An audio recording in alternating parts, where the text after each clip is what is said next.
कई लोगों को पेट इतना डिस्टर्ब हो जाए, खूब ब्रेक लगाओ।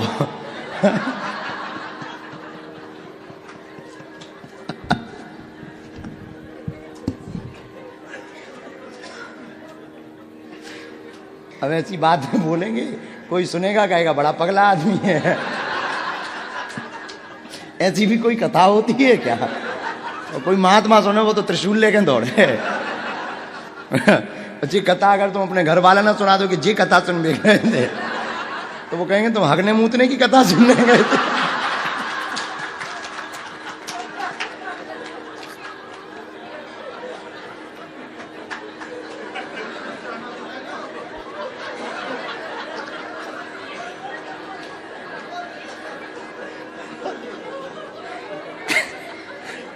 अगली बार से बंद कर देंगे घर वाले कि बाहर में कहो ऐसी कथा हमने। अच्छा, बल्कि ये घटना सबके साथ प्राकृतिक ही घटती है। हमारे गांव के आए कल से, अभी तक वो ठीक रहे, सुबह से उनका पेट ही डिस्टर्ब होगा फिर। अब बड़ी अच्छा, इसमें बड़ा खतरनाक, सबसे खतरनाक है पेट। पूरी दुनिया के आदमी कमाते किसके लिए है? और इसका सिस्टम इतना खतरनाक है, कितना ब्रेक लगाओ, जब भीतर के फाल्ट हो जाए सिस्टम, फिर तो ये परम सुख नजर आता है कि भैया बाथरूम कहां है।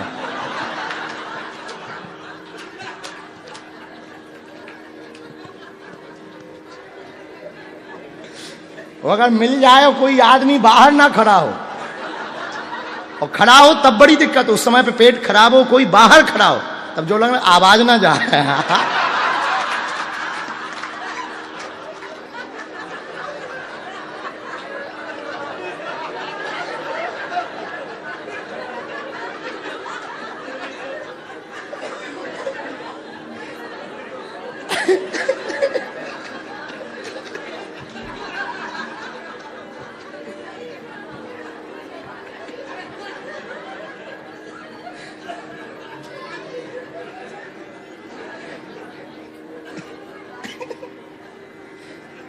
कई बार ऐसा होता है, मतलब मोटरसाइकिल जैसी आवाज है।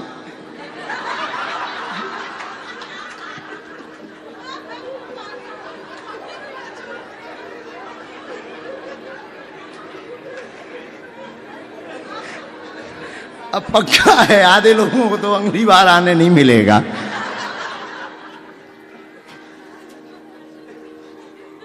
श्री राम, जय राम। हे जगन्नाथ महाप्रभु क्षमा करना।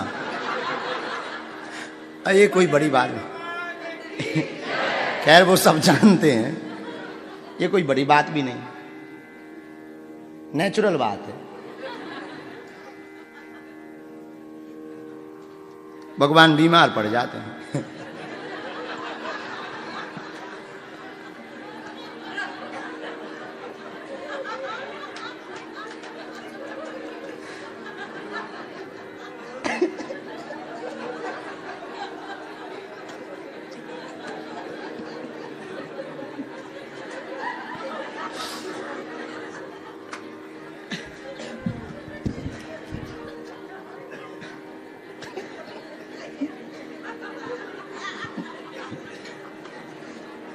माधव दास जी थे एक महात्मा,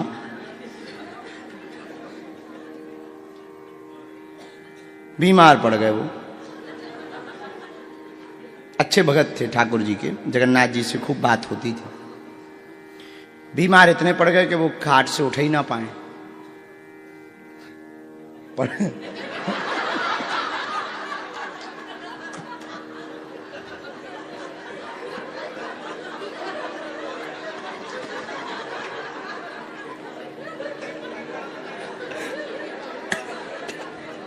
अब तो कुछ बोल भी नहीं रहे हम।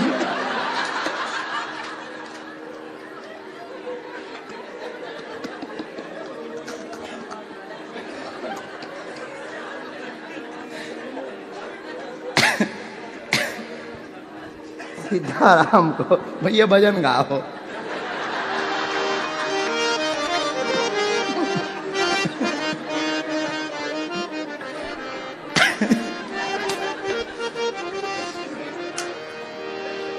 कुछ लेना न देना मगन रहना। में कहो जो ज्यादा हैरान करे उसके सामू पगलेटपन की बातें करो, खूब पगलेटपन बताओ, 2-4 देर में वो बढ़िया। को भी आवे का है महाराज बहुत बीमार है, कहते हम तो खुद आजकल का बताइए पेट ही सही नहीं हो रहा, दिखा दिखा हैरान है।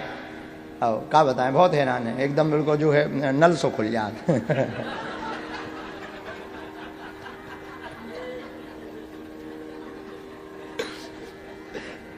आओ ऐसे लगा जैसे पूरा बोल्ट खोल दो। हाँ, हाँ। अब बिल्कुल हकीकत काऊ और की बता रहे, हम अपनी तो नहीं बता रहे। अच्छा तो तुम उन्हें कहूँ अपनी मोटरसाइकिलों को आयल बदलो,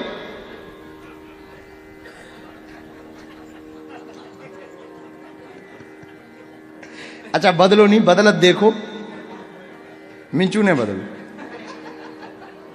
एक नीचे मोटरसाइकिल में बोल्ट रहता है,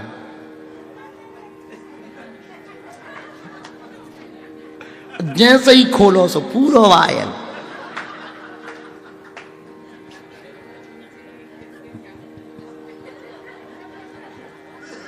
तो नहीं हमने बोलो उनसे, लेकिन हमने कहा कि बड़ी बड़ी विचित्र बात है, शर्म नहीं आती।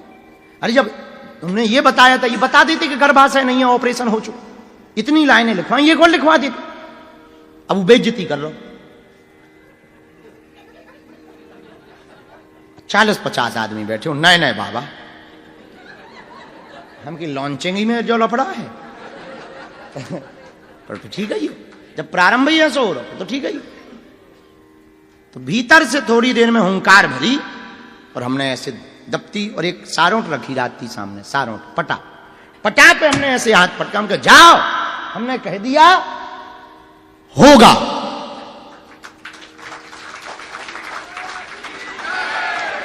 अच्छा तुम तो जय बोल रहे हो, नहीं बोलो कुछ, सच्ची बता रहे ना। उन्हें परचा लाओ, उनको संग बारो परचा ले, उठ के भगवागी को लगो।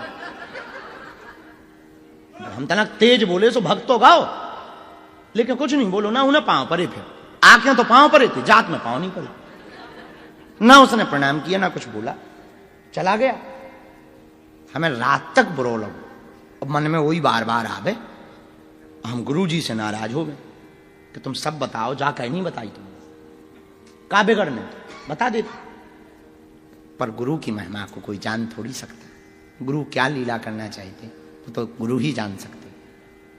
बात आई गई हो गई, हम भी भूल गए, हमें ध्यान ही नहीं रही, बच्चे ही थे, बचपना तो था ही।